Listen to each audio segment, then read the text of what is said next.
আসসালামু আলাইকুম, সবাই কেমন আছেন? বাড়িতে বাজার সদাই শেষ হয়ে গিয়েছিল, তাই নুরানের আব্বু আজকে টুকটাক বাজার করেছে।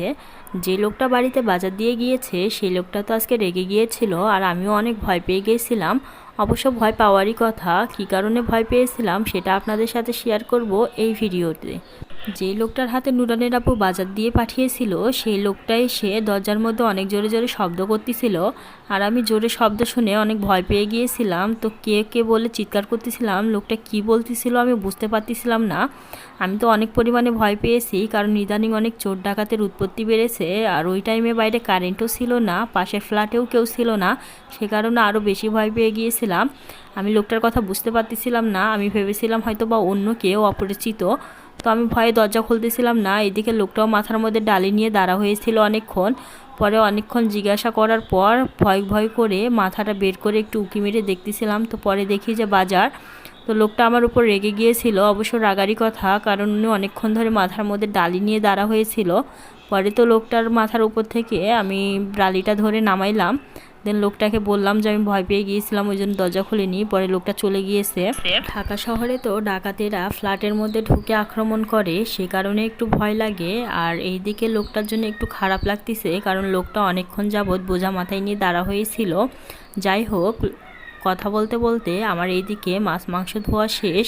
ফ্রিজে আমার টুকটাক মাছ মাংস ছিল, আর অল্প কিছু কিনে নিয়ে এসেছে। এখানে একটা মুরগি, আর আলাদা করে আবার পাকিস্তানি মুরগির কলিজা গিলার পা কিনে নিয়ে এসেছে, সেগুলো আমি ধুয়ে নিলাম।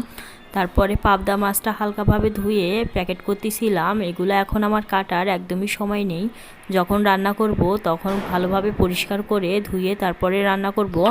এখানে তেলাপিয়া মাছও নিয়ে এসেছিল, তেলাপিয়া মাছটাকে আমি 2-3 বার পানিতে হালকাভাবে ধুয়ে তারপরে কাগজে ভরে নিচ্ছিলাম। আর তেলাপিয়া মাছের সাথে রুই মাছও নিয়ে এসেছিল, রুই মাছটাকেও আমি 3-4 বার ধুয়ে কাগজের মধ্যে তো ভাগ ভাগ করে টোপলা করতেছিলাম।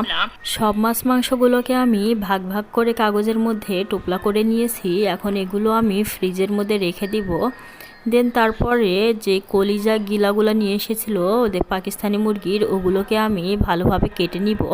আজকে তো নুরানের মাথায় আমি মোরগের ঝুঁটি করে দিয়েছি, প্রায় সময় ওর মাথার চুল আমি 1-2 করে ঝুঁটি করে রেখে দিই, কেন জানি ওর মাথার চুল ঝুঁটি করতে আমার অনেক ভালো লাগে।